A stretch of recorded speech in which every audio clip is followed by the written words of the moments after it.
29वां अध्याय श्री कृष्ण दर्शन अवतार।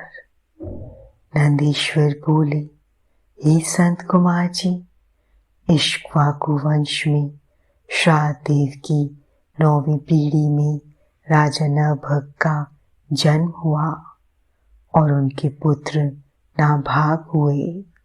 नाभाग के पुत्र रूप में अम्बरीश का जन्म हुआ। वे परम विष्णु भक्त थे।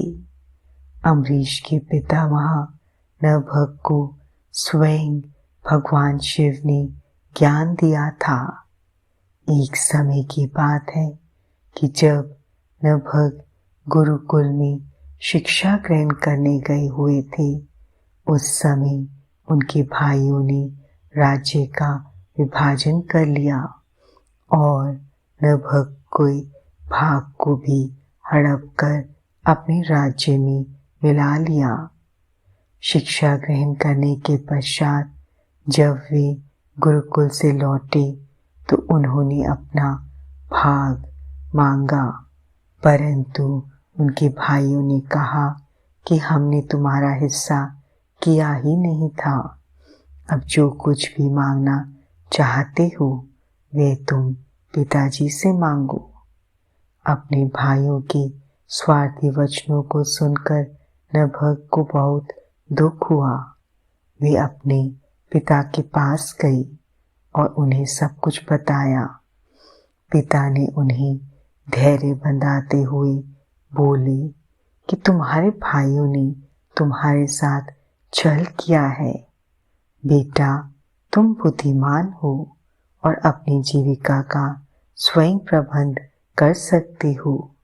इन दिनों ब्राह्मण अंग्रेज के एक बहुत बड़ा यज्ञ कर रहे हैं, परंतु छठे दिन उनके यज्ञ में अवश्य ही कोई भूल होगी और यज्ञ पूरा नहीं हो पाएगा। तुम वहाँ विद्वान हो, वहाँ यज्ञ में जाकर तुम उन्हें उपदेश दो। विश्वदेव संबंधी सूक्तों को पढ़कर उनका यज्ञ पूरा हो जाएगा और वे ब्राह्मण स्वर्ग को चले जाएंगे। स्वर्ग जाते समय वे ब्राह्मण अपना बचा हुआ सारा धन तुम्हें दान दे जाएंगे, जिससे तुम्हें अपार धन की प्राप्ति होगी। अपने पिता की बताई बातों को मानकर वे तुरंत उस स्थान की ओर चल दिए जहाँ वह उत्तम यज्ञ हो रहा था। वहाँ पहुंचकर नभग ने उन सूक्तों का स्पष्ट उच्चारण किया, जिससे अंग्रेज ब्राह्मण का यज्ञ पूर्ण हो गया। वहाँ उपस्थित सभी ब्राह्मण अपना सारा धन नभग को सौंपकर स्वर्ग चले गए। जैसे ही नभग उस धन को लेने लगे, वहाँ शिव जी कृष्ण दर्शन रूप में प्रकट होकर बोले, हे नभग, तुम ये धन नहीं ले सकते क्योंकि ये धन मेरा है, इस पर मेरा अधिकार है। उत्तर देते हुए नभग बोले कि यह सारा धन ऋषि मुझे देकर गए हैं, इसलिए ये मेरा है। इस प्रकार उन दोनों में वाद विवाद आरंभ हो गया। तब कृष्ण दर्शन ने कहा कि हम दोनों आपके पिता मनु श्राद्ध देव के पास चलते हैं। वे जो भी निर्णय देंगे वह मुझे मान्य होगा। इस प्रकार नभग और श्री कृष्ण दर्शन मनु श्राद्ध देव के पास अपना विवाद सुलझाने के लिए पहुंचे। उनकी बातें सुनकर श्राद्ध देव ने अपने पुत्र नभग से कहा, हे पुत्र, इस यज्ञ की सभी वस्तुएं देवादिदेव भगवान शिव की हैं। यदि वे अपनी कृपा करें तो वह तुम पा सकते हो। तुम उनकी स्तुति करो, वे तुम्हारे अपराध को अवश्य ही क्षमा कर देंगे। भगवान शिव ही अखिलेश्वर और यज्ञ के अधिष्ठाता हैं। ब्रह्मा विष्णु सहित सभी देवता, सिद्ध और ऋषिगण उनकी आज्ञा से ही कार्य करते हैं। यह कहकर शाहदेव ने अपने पुत्र को लौटा दिया। नभग पुनः यज्ञ भूमि में पहुंचे और भगवान शिव की हाथ जोड़कर स्तुति करने लगे।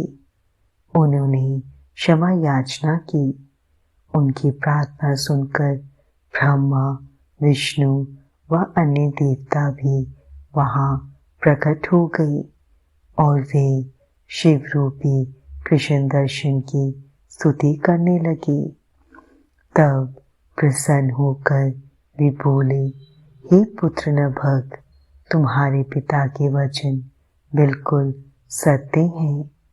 मैं ही यज्ञ का अधिष्ठाता हूँ और तुम्हारी उत्तम स्तुति से प्रसन्न हुआ हूँ।